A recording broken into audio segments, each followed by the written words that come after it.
during DNA synthesis. Formed segment is first option is polymerase fragment, second option is RNA fragment, third is Okazaki fragment, and fourth is RNA primer. The correct answer is C, that is Okazaki fragment. DNA fragment are joined in a correct sequence by first option is DNA ligase, second is RNA polymerase, third is helicase, and fourth is DNA polymerase. The correct answer is B, that is RNA polymerase. Okazaki fragment is, Okazaki fragment किसे कहते हैं? तो पहला option दिया है RNA primer, दूसरा option दिया है small segment of DNA on leading strand, तीसरा ऑप्शन है small segment of DNA on lagging strand, चौथा ऑप्शन है नन ऑफ दिस। जब हमारा डीएनए रिप्लिकेट करता है तो ये दो स्ट्रैंड का फॉर्मेशन करता है, एक स्ट्रैंड को लीडिंग स्ट्रैंड कहते हैं, एक स्ट्रैंड को लैगिंग स्ट्रैंड कहते हैं, और ये क्या है? स्मॉल सेगमेंट ऑफ डीएनए है, तो small segment of DNA of lagging strand को ही ओकाजाकी फ्रैगमेंट बोला जाता है। So the correct answer is C.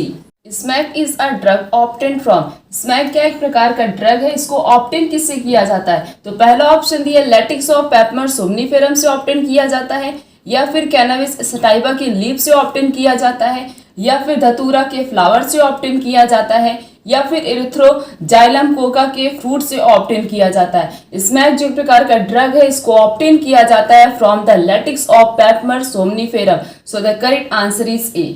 The substance produced by a cell in viral infection that can protect other cell from further infection is, ऐसा कौन सा substance है जो कि प्रोड्यूस होता है जब किसी भी सेल पे कोई भी वायरस इन्फेक्ट कर देता है, मतलब अदर सेल को प्रोटेक्ट करने के लिए? तो पहला ऑप्शन है सेरोटोनिन, दूसरा ऑप्शन है कोलेस्ट्रम, तीसरा ऑप्शन है इंटरफेरॉन, चौथा है histamine. The correct answer is C, that is interferon. Antibodies present in colostrum which protect the newborn from the certain disease is, ऐसा कौन सा एंटीबॉडी होता है जो कि कोलेस्ट्रम में प्रेजेंट होता है और वो न्यू बॉर्न बेबी को प्रोटेक्ट करता है from the certain disease?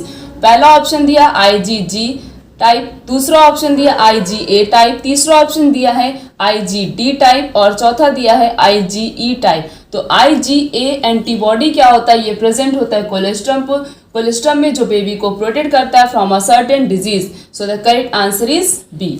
Antivenom against snake poison contain, first option is antigen, second is antigen antibody complexes, third is antibodies, and fourth is enzyme. The correct answer is C, that is antibodies. Which of the following is not a lymphoid tissue? इन चार में से ऐसा कौन सा organ है जो कि lymphoid tissue नहीं कहलाता है? तो पहला ऑप्शन है स्प्लीन, स्प्लीन को लिम्फॉइड टिश्यू कहते हैं, टॉन्सिल को भी लिम्फॉइड टिश्यू कहते हैं, थाइमस को भी कहते हैं, बट पैंक्रियाज जो होता है ये लिम्फॉइड टिश्यू नहीं होता। So the correct answer is सी।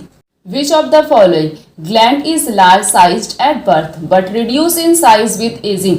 ऐसा कौन सा ग्लैंड है इन चार में से जिसकी साइज जो होती है वो बर्थ के समय उसकी साइज बहुत ही ज्यादा लार्ज होती है, बट जैसे जैसे एज होती जाती है उसकी साइज क्या होती है? रिड्यूस हो जाती है। तो पहला ऑप्शन दिया क्या पाइनल ग्लैंड होता है, या फिर पिट्यूटरी होता है, या फिर थाइमस, या फिर थायराइड? तो थाइमस एक ऐसा ग्लैंड है जो कि बर्थ के समय इसकी साइज लार्ज होती है, जैसे जैसे एज होती है इसकी साइज धीरे धीरे रिड्यूस हो जाती है। So the correct answer is C.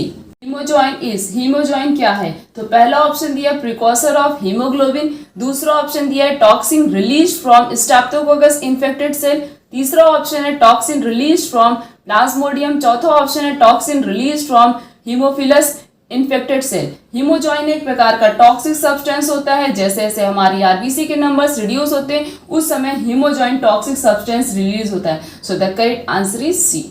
Hepatitis B is transmitted through, first option is sneezing, second is female anaphylaxis, and third is coughing, and fourth is blood transfusion. इसमें पूछा गया है कि हेपेटाइटिस बी जो disease होती है वो किसकी हेल्प से ट्रांसफर होती है? By the female anopheles mosquito. So the correct answer is B. Infection of antitoxin in tetanus confirm which type of immunization? First option is active immunization, second is passive immunization, third is autoimmunization, and fourth is humoral immunization. The correct answer is B, that is passive immunization.